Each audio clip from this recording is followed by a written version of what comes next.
What is up? Release dates, rap dates. The summer's heating up.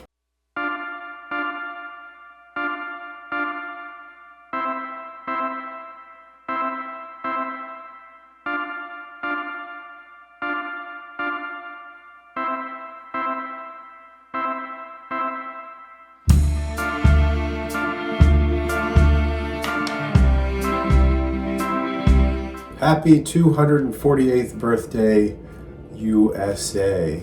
That's right. So, if you're watching this episode on the actual holiday or the day after, shout out to the red, white, and blue. Keep it up. Keep it up. This is going to go to the cast of Existential People. I want to say keep it up, guys. They've got about 70 minutes worth of dialogue to memorize for this play.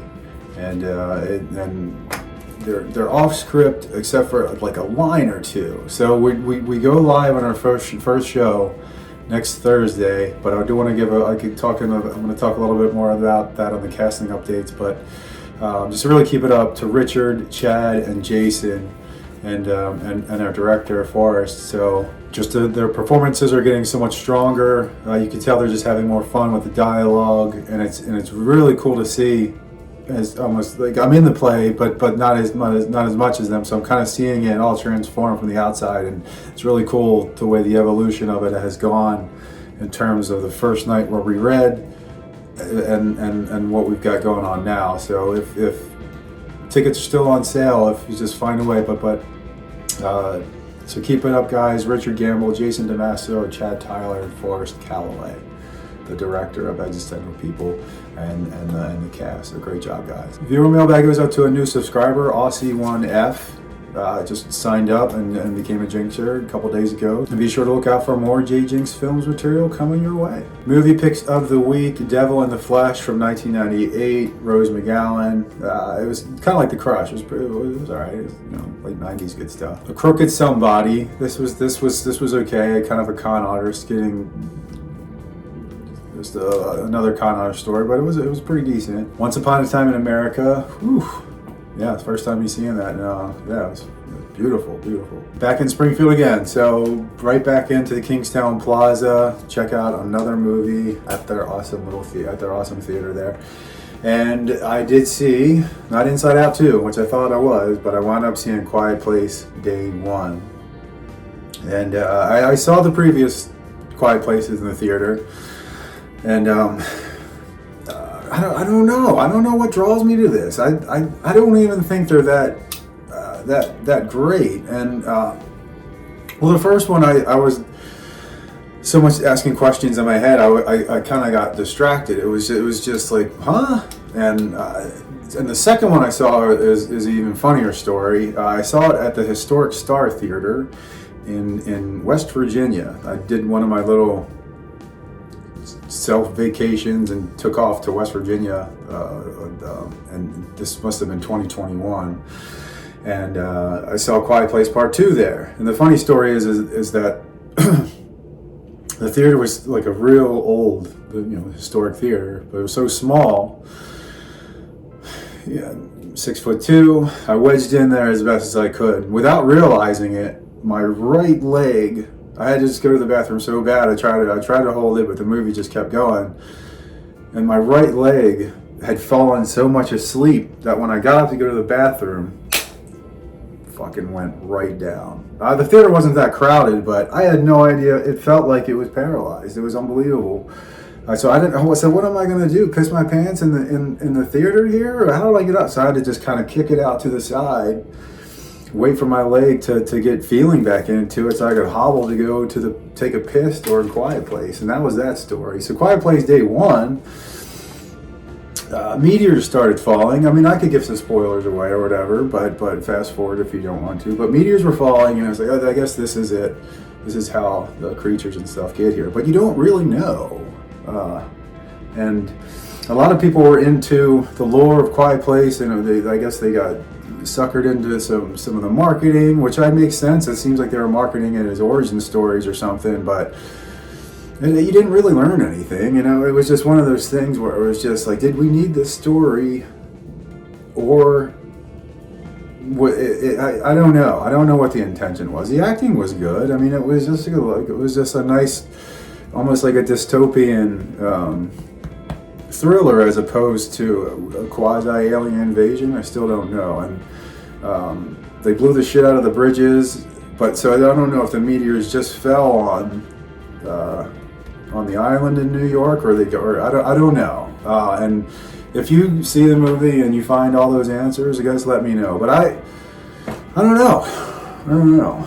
It's a 6.8 right now on IMDb, and that's about what it was, I would say. So I would say if you go for it. Casting and performance updates. I did snag a gig this weekend upcoming to be a brand ambassador for Bubbly at Hershey Arena. So I'll be out there handing out, I'm not sure what concert's going on, but I'll be outside at a free Bubbly stand. So if you are, I don't know what's playing at Hershey Arena this weekend, I'll be there handing out free Bubbly.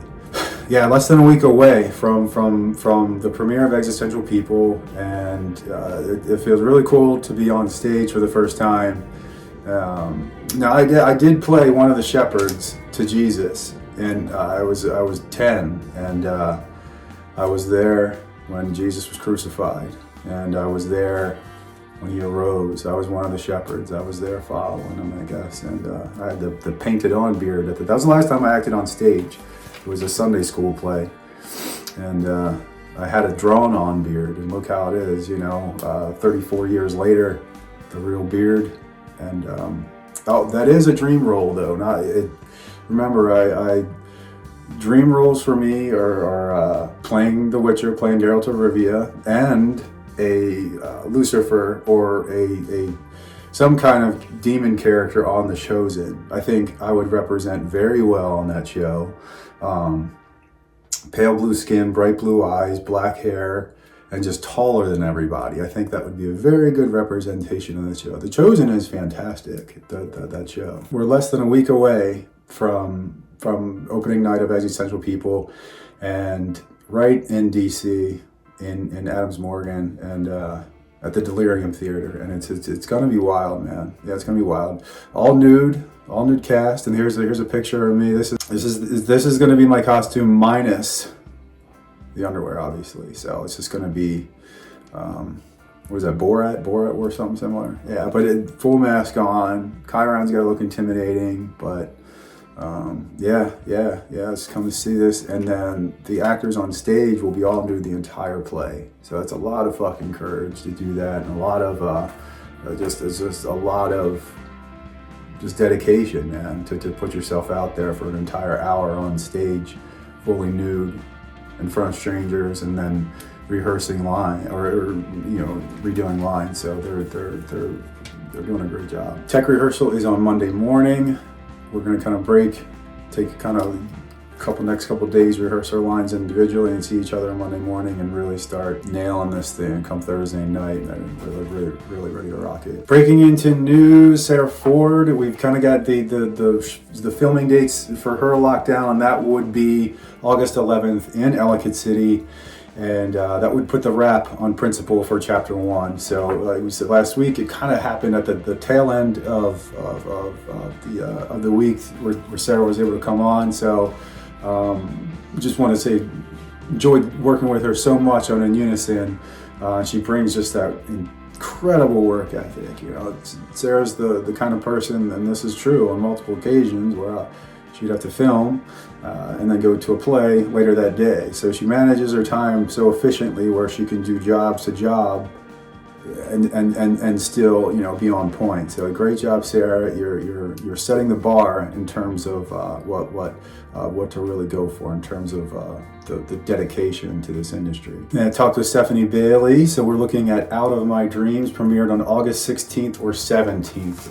It could be back to back, but if there is a potential for a live screening, we now have 2 days we could kind of play with to see what can work out best for both, or if we just do a YouTube premiere and how many people could watch it the most, or the 16th or 17th of August. So we've kind of locked in those days as the premiere of Stephanie Bailey's Out of My Dreams music video. The website did get a makeover, a very small makeover. Looks a little cleaner, looks a little bit more modernized. Now that In Unison has premiered, the focus is kind of more central.